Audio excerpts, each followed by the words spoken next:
Welcome back to the PPM Winter Circle podcast. I'm your host, Hunter. To my right is Mr. Rodney. Hello, folks. In the PPM Winter Circle podcast that you can get yourself is Mr. Randy. Hello. And well, we got the cat in the hat back He's with us. back Mr. in Rick. black. I'm back. Yeah. Yep. Barely, but I'm here. Where you been? Uh-uh. Where you been?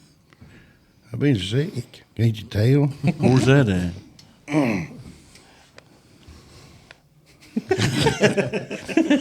Oh, well, enough with aggravating the cat in the hat. And of course, y'all can see we have a guest with us today. And who are you? Mike Weeks. There you go. The one and only. Milkman. Yeah. Well, normally we start off asking how you get started racing, but that's going to be my first one. Where'd you get the nickname Milkman? Buddy Norwood named me that probably when I was about 12, 13-year-old. I think maybe because I liked the Milky Way candy bars so much that he just named me that. And I've been going by that for probably 30 years now. I've been called a whole lot worse through the years, too. So I'll take that any day. Daggum, I'll take it. I figured it'd be like hauling the milk or something. No. Yeah. All right, then. Milky Way. Boy, Milky Ways are so good. Yeah, unbelievable. Get them nice apple fritter, chocolate milkshake. Food. Why are we talking about food again? Okay. It's So, an obsession with you. it is. But have you seen me? I'm nothing shy of, what is it Coach Ron says, eliteness. Eliteness. Yeah, you didn't get this eliteness by accident. No. So, Mr. Mike, tell us, how'd you get started in racing? Man, I guess it's just in my DNA. You know, my dad done it. And, yeah, that's all I've ever known. I mean, really, since started going to the races at Atomic when I was, probably who knows how, 4 or 5, and then just wanted to do it. You know, I wanted to be like him. You know, I guess, and just like these boys here, their dad. You know, you just it's in your DNA. That's what you want to do because that's what you saw your dad do his whole life. Mm-hmm. Yeah. Did Lester drive, or you just help somebody? No, he did drive one time, and he told me that he got out. He said, "That's it, I'm done." He said, "Rocks hit my helmet. I didn't know where I was at." He said it was bad, and he said, "No, he didn't. Never drove a race that I know of. Just helped people, and raced on his own, and just enjoyed the sport. I guess he must have to do it as long as he did." Yeah. And spend the money he did on me and all the other guys, but I've just been blessed, I guess. Is the thing. I mean, I could be out here when I was a kid doing drugs or getting in trouble, and I think he realized that he had a pretty rough childhood, and when he was older, teenager, he got in a lot of trouble, and I think he realized that maybe this would be a good thing to keep me close to him, and knew where I was at on Saturdays and Fridays. Something you's done together. Yeah. That's the way us and our dad was. That's what we done. Yeah. Mom told him, said, I got them a certain age, and you took them away from Yeah, me. yeah. I was the same way, I guess, But like I said, I've just been blessed to be around the sport. I love it. You've got to. I mean, you've got to love this sport. And if you're lazy, it's not for you. No. I promise you. No. It's like a roller coaster. ain't it? Yes. One day you're a hero, and the next day you're a zero. Yeah. Yeah. And most of the time it's the zero. You Yeah. get way more zeros than you do heroes. It's definitely not for the faint of heart. No, it's not. My uncle told me one time, he said, I don't know how in the world you do that. He said, you work on that car every day, all night, go to the racetrack, don't do no good. Yeah. And then you work on it. I said, but listen, at one time that you win, I said, it's worth it. Yeah, and if you win pretty quick, it makes it hard. Yeah, it makes it even because harder. you want to do it all the time, Yeah. So, but I wasn't that fortunate. It took me a long time. What did you start out when you started racing? What was your first? Actually, I guess back in Atomic, probably 92, it was a 9-to-1 class, I guess. Rick Williams ran it and Charles Hurst. But that's where I started. He threw me right to the wolves. But funny part, first time I ever drove, being a kid, going and watching Marty and all the guys that drove for him, I thought it was easy. I think, well, when I got this, I'm fine. If I go down hot lap, what I thought was hot lap, and I was really probably just packing the track, slow as I was. But I come in and I told him, I said, this thing's pushing terrible. He let me know, and he said, son, you got to get on the racetrack. You're on the apron, running about 25 miles an hour. I thought, no, I wasn't. And then the first feature, they run 25 laps. I probably run 11. Yeah. Because they lapped me the other, Yeah. 14. So that's how bad it was. I mean, it took me, well, I still can't say that I'm got any better, but I have picked up the pace a little. It felt like you were just absolutely flying. Oh, it did. That reminds me of the story Dad said the first time he went to Atomic. He had a little hobby car, Camaro clip car. He hadn't been driving And he said, long. I rolled out there and I qualified. He said, don't think anything about it. I rolled out there and he said, Oakle goes to point me towards the pole. This is the old You're outlaw one. sportsman. You're one. Oh, yeah. You He know. said, no, No, I'm no. eighth. I'm supposed to be No. eighth. No, he said, Rick. we've inverted the top eight tonight. we inverted top 8. That's when you had Scotty Hard. He and said, Rick and he Sam. said, I remember I led the first lap. And when I went into the first corner of the second lap, he said, Scotty Hard went this way, Rick Williams went this way, and I think there's another two went by him in that one corner. Yeah. He said, I realized I was about 100 foot from getting in the corner. Yeah. Yeah. You still haven't made it there. Yeah. I've done that myself. Wow. So how old are you now, Mr. Mike? I'm 48. 48. Yeah, I'll be 49 in June. I've been racing since I was 15, I guess. Started when I didn't have my license. I didn't really race car other than just driving around the, store. Back, my dad let me drive to the store, which wasn't a mile and a half from our house, and Yeah. stuff like that. But I didn't have any idea what I was getting into. That was for sure. So how'd you get the car number 22? Well, my birthday's the 22nd, and my dad was always 22. I mean, and he might have been 22 because that was my birthday. I don't know. I never, I think Rocky drove for him for a long time, and my dad let Rocky run the number 6 because of Tootle, being who Tootle was. My dad was 222, just, I guess the number 22 was just, I guess, my birthday. And then Marty drove for him, and he was 2. And then Zeke drove for him, and I think he let Zeke run a 3 on his car. But I think our whole family just, my mom's birthday was the 22nd too, so I guess maybe he was just. Now, did he build his own race cars the whole time, or? No, he worked at JT's and built cars for them. And then he went to work at Goddard's in early 90s, late 80s, and built the first Warrior race car that ever left there. Yeah. When he went to work there, they was dealing with CJ. And, Right. And then he built cars there, and then he went, I don't know, probably in the mid-90s. He went to work there at their shop and wanted to do it himself, and built, I don't know, what somebody asked me one day how many cars I thought he built. I would say he's built over 500. I mean, between the Kerrs and the Goddards and our stuff, one year we built, me and him and my uncle built, one year for Mike Bowen, we built about 180 cars in a year. And that was just nothing pre-cut, back in. Right. Didn't have that stuff. But he's built cars ever since I've been able to know, but no, he built his own for probably 92, 93 on. Yeah. So he fielded cars for Rocky STs, Yeah. Marty Calloway. Yeah. Let's Zeke see. Buchanan. Zeke. Russ Jones drove for him. Russ some. Jones. Yeah.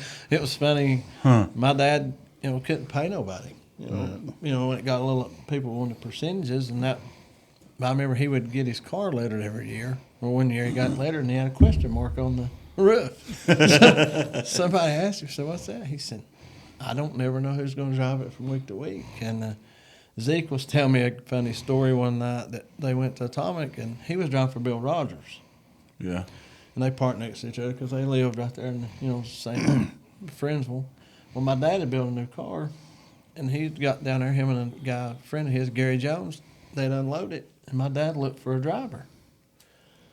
Well, there was a particular guy there that was pretty well known and won a lot of races. Daddy saw him.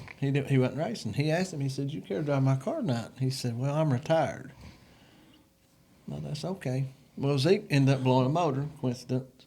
So Daddy got him to drive his car after they qualified. Well, Zeke started like 18th and run 3rd. He said, that's a pretty good car, Lester. So the next week, Zeke gets his motor back. They go back to the racetrack, unload it, same scenario, no driver. This guy that was retired the week before come to my dad and set his bag down next to my dad's car. And Zeke said, I thought, if he drives Lester's car, we're probably in trouble. So he walks up to my dad and says, hey, I'll drive your car tonight, Lester. He said, Lester stood up, looked him right in the eye and said, you're retired, remember? And he loaded that car and didn't race it. Really? My dad's pride was, if anybody knowed him, he was straightforward. I mean, he didn't care if it was me or whoever. He was pretty tough. I really don't blame him. Yeah, he told him. He said, I really don't. He said, I'll tell you why. And they kind of got in a little altercation there. And my dad said, you thought my car was a piece of junk. Mm-hmm. Because I built it myself and I don't have a bunch of money.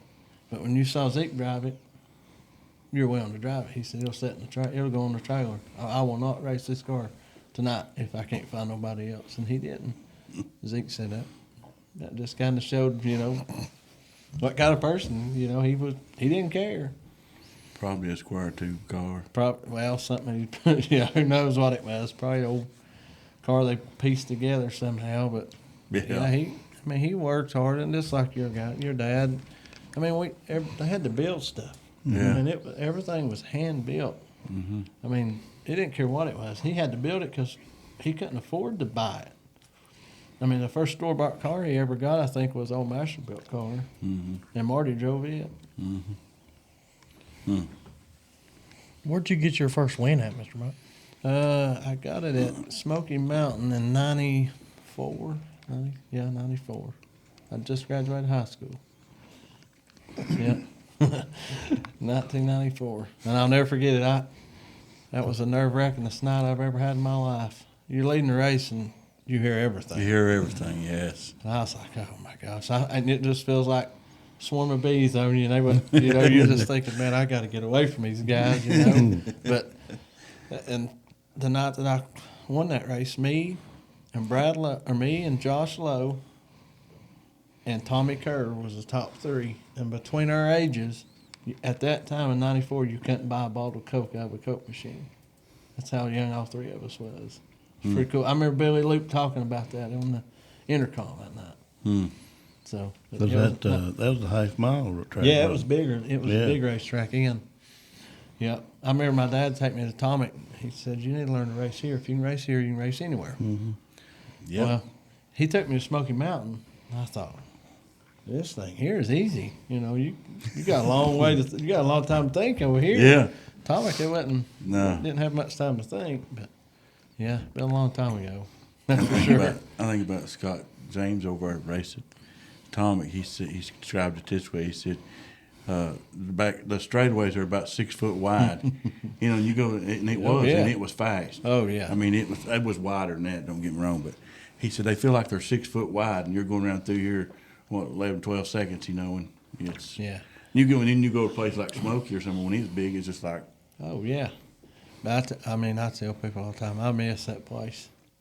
Atomic. Yeah, that's a common thing on this podcast. That was very common thing, ain't it? I still talk to people that live in Illinois or anywhere, and they'll bring that racetrack up. I don't think there was nobody that didn't enjoy watching. And I just think to myself too, the way the sport's grown and how everything is and TV and these big races, if that place was still there, what it could be. Mm-hmm. I know I've talked to people before it got tore down.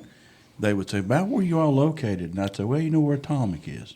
Yeah, Everybody knew. And they know where Atomic. I mean, I've talked to people out west and everywhere, and they'd say, yeah, Atomic Speedway, yeah. Yes. Everybody knows where it was at. It was well known. Yeah. Trust me. Yes. Yeah, you never get to go. I believe he's kind of getting tired of us talking about it. We talked about it. He never even saw the place. Oh man, you missed that. I've had a lot of good memories there. I mean, the kid and just getting a race there was and seeing the guys, being a kid going there, you'd see Bucky Simmons, Purvis. I mean, these guys were men. I mean, to me, I looked up to them. Jack Trammell. First time I ever seen Mike DeVos was there. Yeah. Well, we showed up at one night over there, and Larry Moore pulled in. Yeah. Just pulled in to race. Yeah. I mean, it was normal to see like Jack Ball, Ronnie Johnson. Ronnie. I mean, And Jack Trammell. There I for a mean, while, and Skip was there about every week. Oh, yeah, Skip yeah, Art. yeah. You didn't want to roll in there and win just No. because you was No. just wanted to. I remember You back had to earn it. probably 04, 05. You could go down there and race, and I raced there a lot. And they on a weekly show, they would be Scott Sexton, Billy Weaver. You know, I mean, it was We talked about this in the last podcast. Yeah. it was crazy. You Yeah. look at there and you was like, golly. If you run ninth, you might be frustrated, but it wasn't. I mean, you got beat by a bunch of good. It was like a Southern All Star race or something. I mean, Yes. weekly. Definitely a special place. It was. Yep. And I mean, like Patrick, you know, there's another one. That guy won a ton of races there. Mm-hmm. Had a lot of good memories racing with them guys. Yeah, yeah. But I'll now have to you're go the watch me some Wartburg YouTube Speedway videos. track champion. Yeah. I would have never, I would have never thought that neither. But I mean, I love racing there. Yeah. It's a fun little Yeah, it racetrack. is. And there's another one too. People kind of talk about it like it's kind of got a black eye, unfortunately.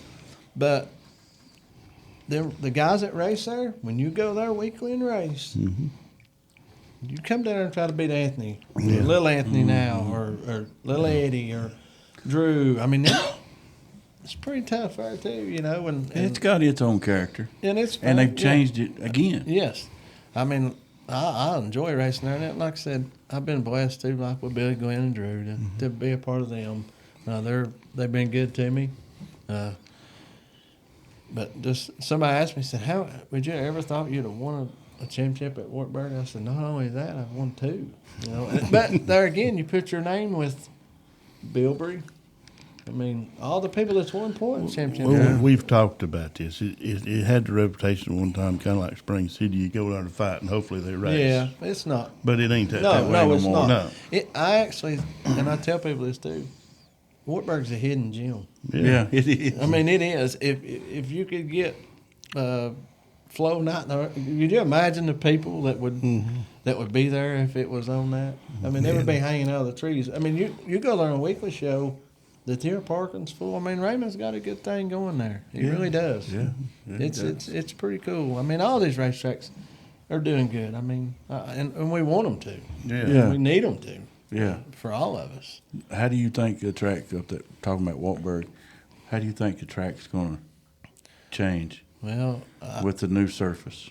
I went this past week and, racing, didn't get to qualify or not, but the laps I got to run hot lap. And then what I saw with them other guys, the racing's going to be good.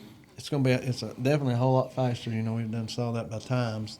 It kind of reminds me, the other night kind of reminded me of Atomic, because it was just kind of like, and I think it's going to be harder on tires. I do think that. But I think the racing will be better. But he had to do something, and I commend him for.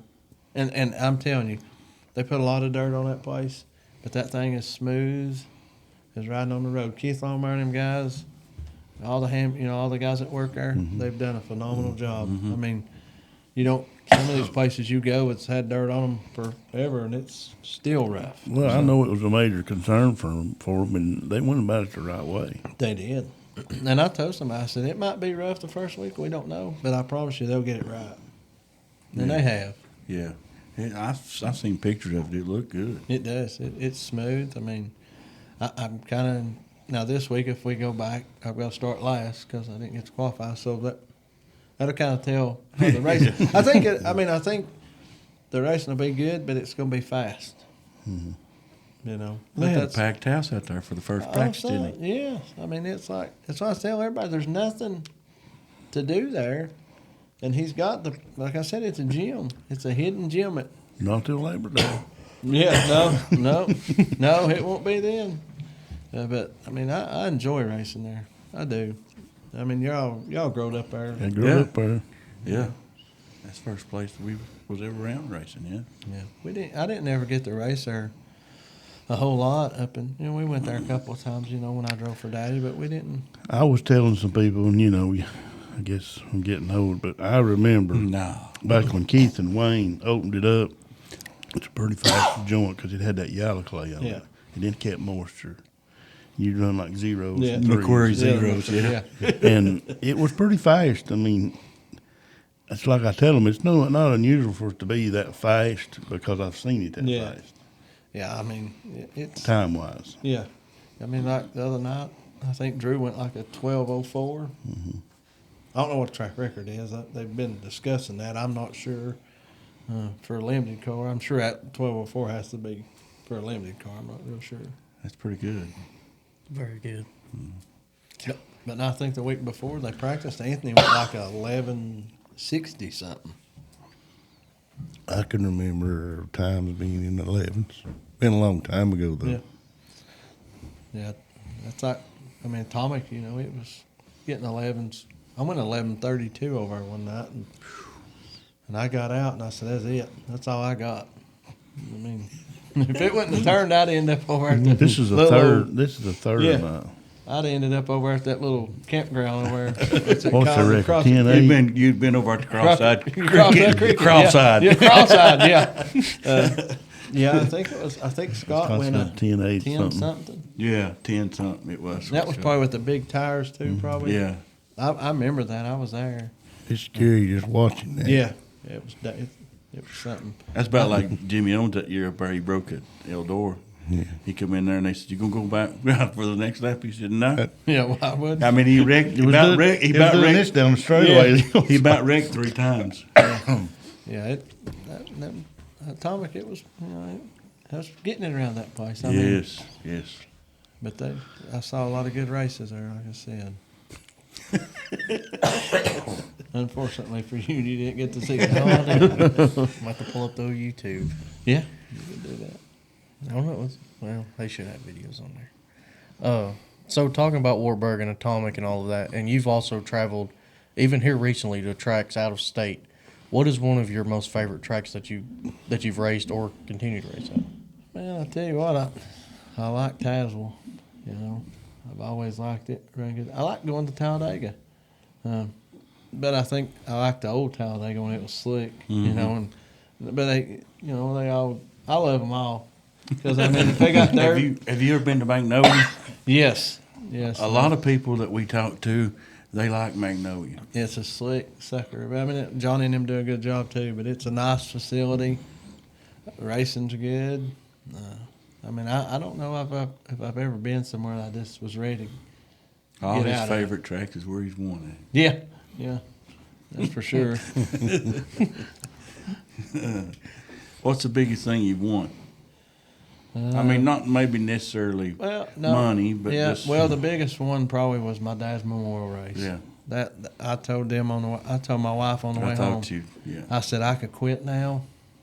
I want to win Dylan's race. yeah. I've run second in that race about 3 or 4 times. I run second to Drew, which that was storybook to me. I mean, you couldn't have scripted it any better, but I want to win that race pretty bad. But if I don't, I've had a good career, and if I don't never win another race, I feel like I've done okay, and good Lord's kept me safe, you know, and I ain't got hurt or got to come home. And you know, the older you get, the more you think about that stuff. And but I've had a good career, and I hope I can win some more races. But if not, it just You get to work on race cars. yeah. Oh yeah. Everybody says, "Oh, you got a good job. You get to work on race cars." I said, "Yeah, I do." But It's got its pros and cons. yes, it does. Now Mondays is a con. Mondays is a con. Ain't no kidding. Yeah.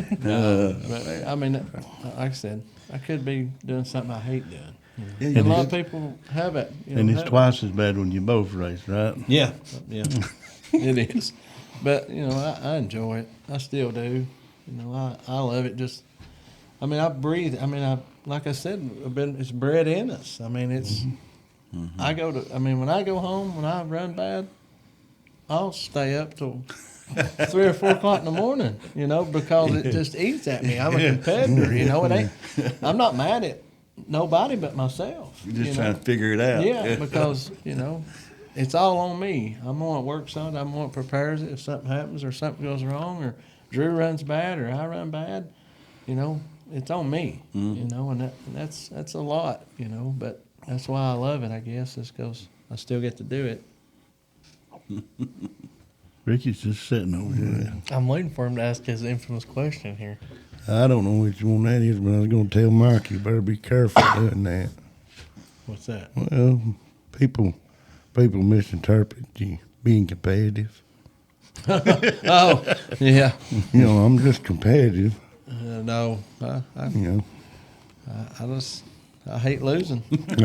Nobody likes losing. know, I think anybody's successful in anything, Yeah. and for They better sure in be. racing, or it's got a little bit of You better be. competitiveness about Yeah. it. But you do run across people that do not understand that, Don't No, understand it. no, they do not. and No. they can't separate it. No. It's true. Yeah, it's just, I mean, you need to be competitive in whatever you do. You need to want to succeed in whatever you do in life. It ain't got nothing to do with. I tell people all the time, if I'm throwing rocks against the wall against you, and I want to win. You know. It's like, yeah, when we go to the buffet, Yeah, I'm you going to wanna eat win. out eat That's everybody right. at the table, man. It's a contest. Yes. My No, mama said when we was growing up, she said everything you've done turned into a yeah, competition. between three of them. Yeah, I could see that. I didn't have no. She said whether we was playing with Hot Wheels, we was racing Hot Wheels, bicycles, and we used to race our motorcycles. It's a wonder we hadn't killed each other. Yeah. And a circle, sliding on each other Around the oil well. around the oil well. Yeah. But everything we've done become a competition. Yeah, it's And it usually involved some form I'll of tell you, racing. the one that I remember the most is we went to McDonald's one night, and her cousin, she wasn't around us a lot now, and we was all sitting at a booth together. Well, she just takes her hamburger wrapper and takes all of her fries and dumps them there in the middle of the table. And we're like, you messed up. yeah. That's not. No. She did folded my burger back up. Went to town on them fries. Yeah. She didn't get many fries. Yeah, I'd say no. That's just that's an open invitation. Maybe more or less.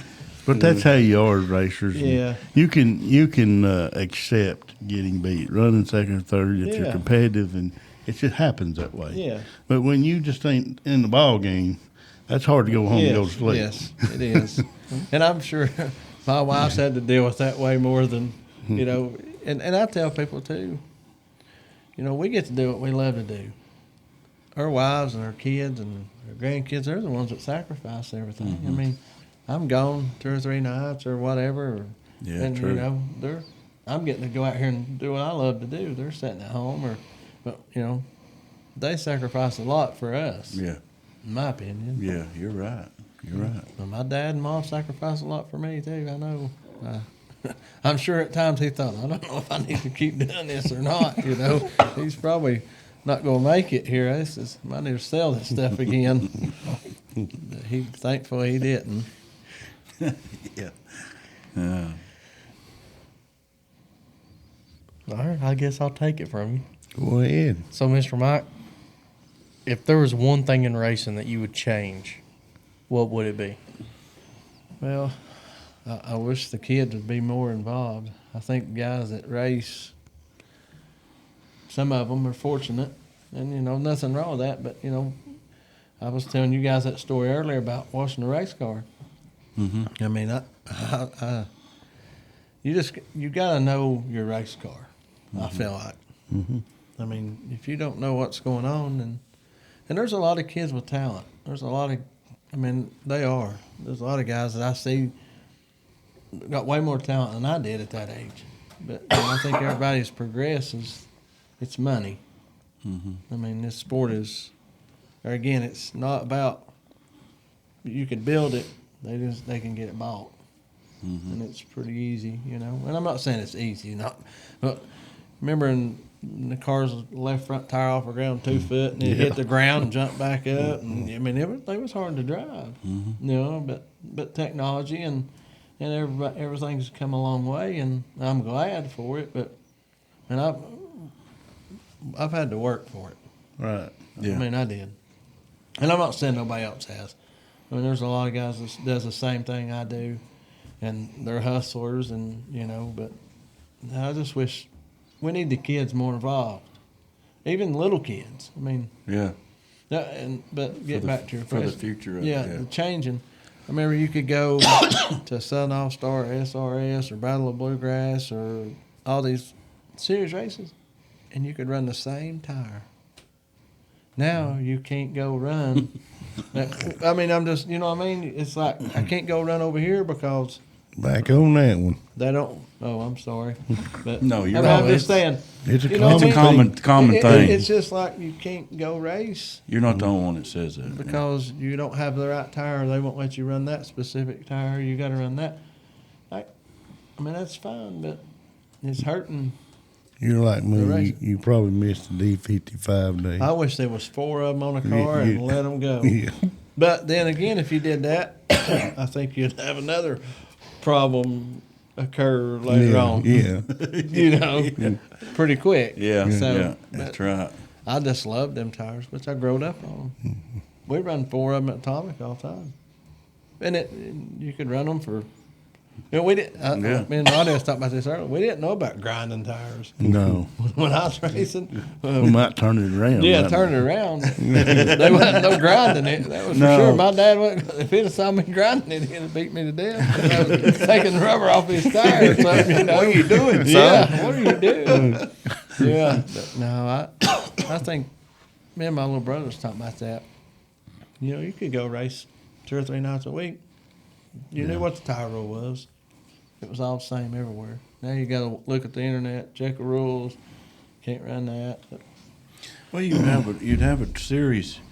Seemed like you'd have a series come in like to a track, and you would have the local guys that could be involved in it. But now some of that stuff, the way it is, they can't afford to do what they've got to do to be a part of it. You got to buy minimum 6 tires if you want to go run it, because you got to have at least 2 spares. If something happens. But yeah, I wished it was.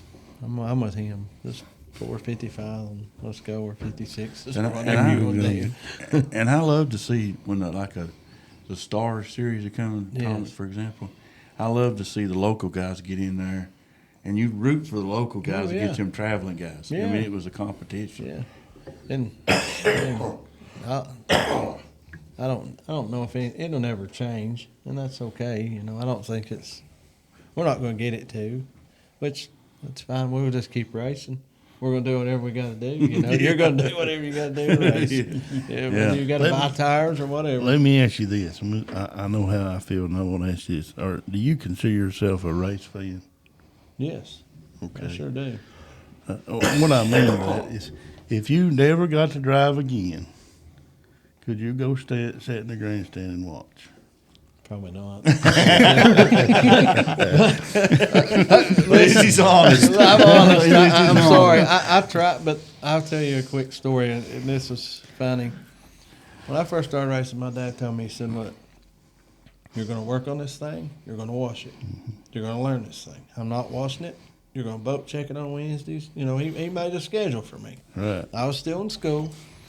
So I'm terrible. I can't line up. And I get a little bit better. So when I go to Atomic, I run like 7th or 8th, and I thought, I've got it, So I go home, unload the car. Sunday, I don't wash it. Monday, I don't think I will.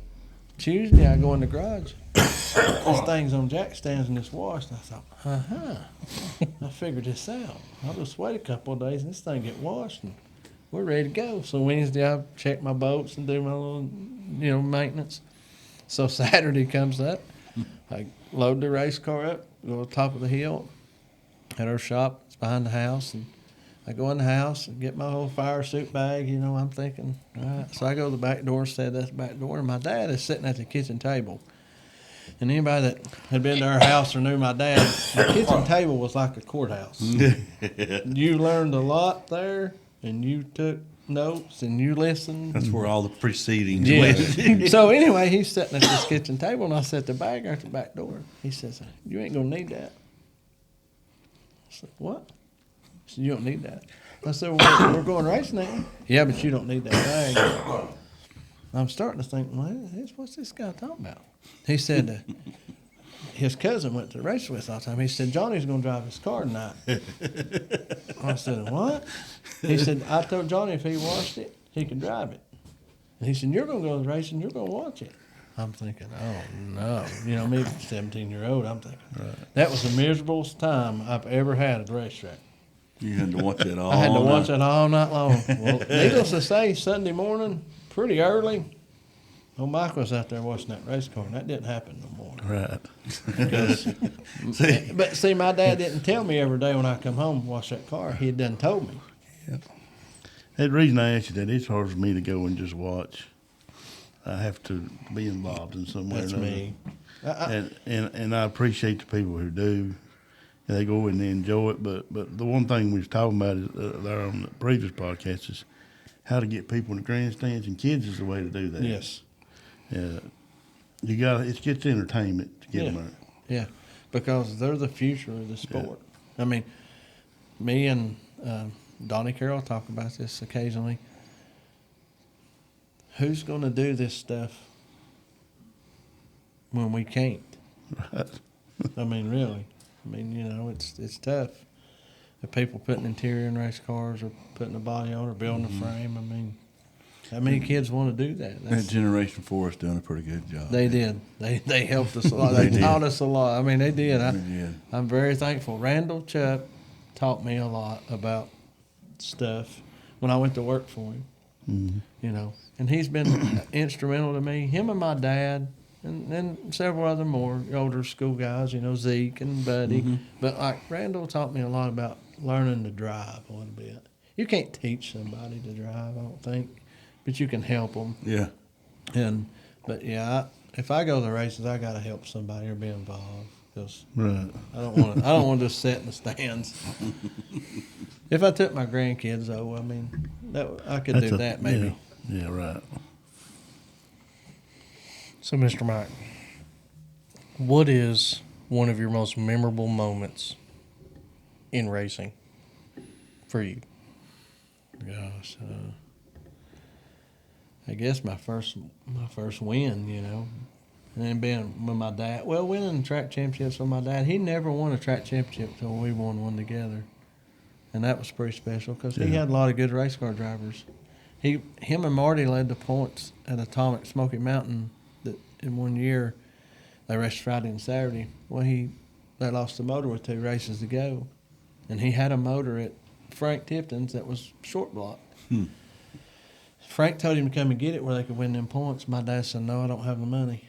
And if I go and get that motor and blow it up, you know, so he ended up running second that year in them points. Both places to Billy or Jack one of the two. And that bothered me as a kid because I thought, man, he could win them points. And he didn't. That was just him there again. He could have went and got that motor, but he wasn't doing that. It's like that song Cadillac, that song they sing, Cadillac style. Yeah. Well, you know, they talks about getting the Cadillac. That's it, yeah. Yeah. Yeah, but I guess me winning them points with him and all the races that I won with him, that's pretty special because you know, we got to do a lot of things together, and I'll always be forever grateful for him for what he taught me, you know.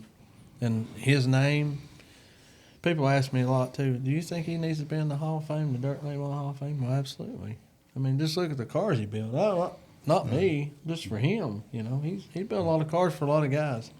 You know, wasn't just particular him doing it, but you know where he was working at the time. That's how it ended up. But yeah, I mean, my dad's my hero. He always will be.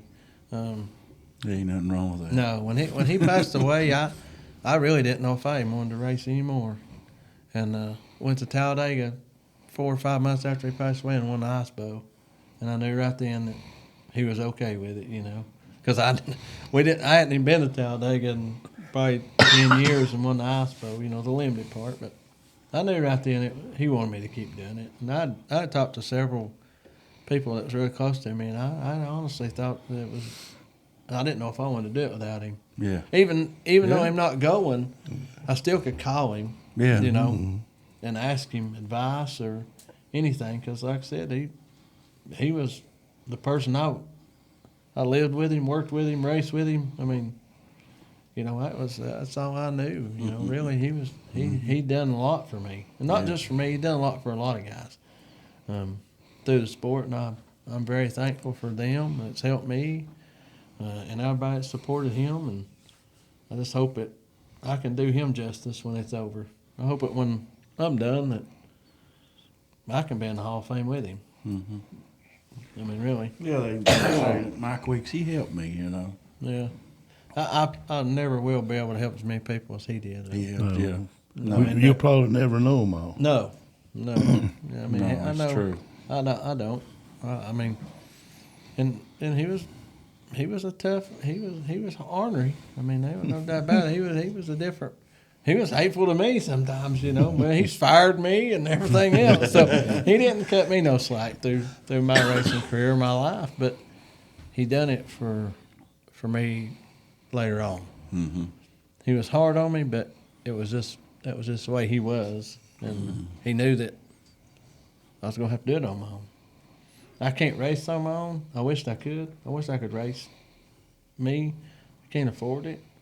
But I've been very blessed to have Billy Glenn and Drew and them. And if they fired me tomorrow, I can't say nothing but good things about them. Right.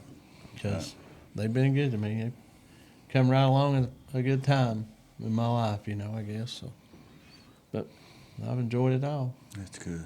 Very good. Some people miss that aspect when it comes to racing. They, a lot of people take it for granted. Yeah. No, like I said, I would have never been able to do it by myself. Randall's helped me. I learned a lot from him. Kennedy's called. And that's where I've been for 8 years. It'll be 8 years in June. And I mean, they're good people. I mean, they have been to me. And a lot of people kind of get big on, I think people with money, I guess they think, well, he's worked. I wouldn't want to work at a funeral home. Wouldn't want to do nothing. None of that what they do. You have a time or two, ain't you? Yeah, I have. I sure have. I've had to do what I've had to do. If he's called on me to do something, I've done it. People assume anybody in business is just loaded, and it ain't necessarily the case. But Yeah. Oh yeah. I remember my dad. People say, "Oh, I remember when I was racing and running good, back in the early 2000s. Oh, they're doing drugs. They're doing drugs." Come on, man. My dad worked all the time. I mean, yeah, and we didn't have no money. He built everything. We built our own cars, built our spindles, or what we. Yeah. I mean, put our own interiors in, our own bodies. We didn't take it nowhere. I mean, we couldn't. It's just. And you guys done the same thing. Figured it and there's out. a bunch of them done it. Yeah, I mean, I commend all the guys. I mean, I'll tell you this, Anthony, them guys, they've worked hard. Yes. They work hard. They're hard-working guys. Go lay Yes. stone all day. Yes. I mean, No, thank you. no, me neither. I mean, roofers. I done that when I was a teenager one summer. Yeah, that's. I would- That was one of them deals where Dad says, "I'm going to show you what you don't want to do for a Yes, yes. But I mean, racing too used to be years ago was construction people. It was just the blue collar, hard working guys. Now it's kind of Got a mixture. yeah. But them guys are kind of fading out because I think the funding of it. Mm-hmm. But man, I don't know. I love the sport, but it's changed a whole lot. Yeah, it has. So, Mr. Mike, what is your plans for this year? I guess we'll just whenever Drew races, that's my main focus is to make sure he does good and runs good, and Big Gun lets me race. I'll race when I can, and I don't know that their business. There've been times we've been ready to race, and him calling say, "Hey, we ain't gonna be able to race. We got busy at the funeral home." Mm. He has to take care of that stuff, but I hope I can race more and maybe do a little more going out and different places. I love racing and where, but I think going different places is better. And Big Gun likes doing that sometimes, but it's just not. I just do whatever they ask me and what I can do. That's I can't say one way or the other. Well, business dictates things sometimes. And when you work for somebody or drive for somebody, you just like I said, you do what they. What's that supposed to mean? Yep. It does. Business. And the way you Plain like as to sense. eat, you got to do what business calls to Bud, do. you got to make the money. You've got That's a right. real bad habit of wanting to eat. But hey, you look at my bank statement. I went the other day to get it because I went to had to do some paperwork, but Oh, here we go. I did, and I had to get like a past month's statement from my account. I'm flipping through there, and I'm like, oh my god, You spend all that money at Texas so Roadhouse. much money. Never go back there. At least not that one. Yeah. But anyways, I was flipping through there, and I kept craziness. I kept flipping through there, and I'm like, that's a lot of. I thought that was a good lot of place to go restaurants find there. a date. A lot of food. That's what you you wanna- told me. Yeah, did I? I don't know about what kind of date, but I was flipping through there, a bunch of restaurants on that mug, so I found out exactly where all that money went. So I'm glad to know that a good McDonald's, thing. Taco Bell, and Hardee's is staying open up here because of me. So this is where we're going to kick you over to the product spotlight of this podcast. Today's product spotlight is going to be our Zamp Racing line. You can get your helmets, gloves, shoes, and race suits on our website or call us if you have any fitment questions. Right now, all we offer in our racing suits is black in the ZR line. On your helmets, we have different options. You can get them with the standard speakers or elite speakers. You can get your helmet attachments for the top air, standard top air with a regular hose, or you can get it with the low profile adapter. If your helmet's a little too close to the roof, the low profile adapter helps that. And there's also a little rubber piece that you can put on there. It's all in the related parts on our website. But you can get your gloves. There's two different ones. You can get the standard or the upgraded versions. Don't forget to check out the Zamp shoes. You have your basic shoes or the honeycomb pattern shoes. The honeycombs have a pretty nice interior. Pretty tough. So for all of our Zamp optics, I forgot the Zamp optics tear offs there. Yeah. You can get your Zamp Racing optics on our website as well. They come in 3 stacks of 8, and they're at a low price of $25.95 a pack. So make sure to grab yours today at ppmracingproducts.com, or if you don't even know what to order, call us at 865-354-9669, and we can get you set up. Yeah, optics, them things are pretty neat. They are. I remember the days when we stacked them individually. Yeah. Yeah, them regular. Now they're laminated. Yeah, and the more you put on them, the darker it got. The darker it got, yeah. Yeah, and you pull up and get them all at one time. Yeah. You ever done that, Mike? Oh, Pull them all off at once? Yeah, unfortunately, I have. But it's even that's advanced, they're laminated now. Didn't know we ought to be more upset about wasting all them tire offs or not having any. Yeah. Go to using the glove in your hand, Yeah, rag, whatever. Yeah. Then you need a new shield in these Yeah, things. yeah. Cause a lot of problems tearing all them off every time. Yeah, one little low move. Yeah. So, Mr. Mike, if you want to, we'd like for you to kind of, who would you like to thank for all of your entire career? Oh man. I guess most of all, first off, I got to thank good Lord. I mean, he's, like I said, he's kept me safe. He's kept my family. We've all kept us all safe. I mean, every week I go to the races and been doing it for a long time and Take get it to for granted, Yeah, don't we? get to come home and but I just got to thank my mom, my dad, all the people that's helped me. I mean, I've been so blessed. But like I said, Randall. All the guys that raced before me, like Jack Tremble, Buddy Norwood, Zeke Buchanan, your all's dad, everybody that's paved the way for me. I mean, I'm just very thankful that I grew up in a cool era. I tell people that all the time. I got to grow up and watch some cool dudes race, but like I said, Billy, Glenn, Drew, for all they do for me, the guys that's helped me through the years, racing, helping anything that they've done for me. My wife for putting up with it. I guess most of all, she's put up with a lot. But her brother's Patrick, so she's dealt with racing her whole life too. So God help her. Yeah. But no, just like I said, thank you guys for doing this and all the stuff that you do for the sport, and just like I said, just been very, very blessed. I have some good friends and good family, and I consider the people I race with my family because I see them way more than I do 90% of my family. So, like I said, man, I love the sport, and I just hope it continues to grow. Now, and if you want to tell them, you have a Facebook page for your speed shop. Yeah, it's 22 Speed Shop on Facebook.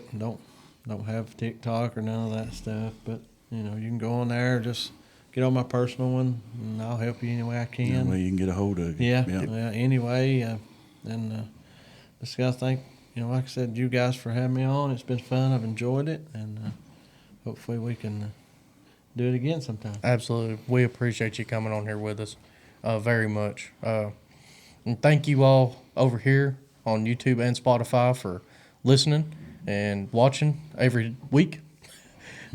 It's growing and growing and growing, and it's very good to see. Very good to see all the comments and guys that call in and even come up here in the shop and even the shows come up to us. And actually, these past couple weekends at the racetrack, had guys walk up to me and be like, "Man, loving the podcast." So it's just good to know They that. want your autograph? No, but I ain't that far. Oh, okay. But it's just good to know that, you know, what we're doing here, people's enjoying it. So I want to thank all of y'all for watching. If you haven't already, hit that like and subscribe button. Comment down below who you'd like to see on the next podcast. And if you haven't already, go over to ppmracingproducts.com for all your racing needs. Or if you need tech help or just want to order over the phone, call us at 865-354-9669. And we will see y'all in the next one. Thank y'all for watching. Hey, subscribe, like. Hit that button. Come on, get it up on the wheel. Go in there. Either smell poop or see Jesus. Let's get it done.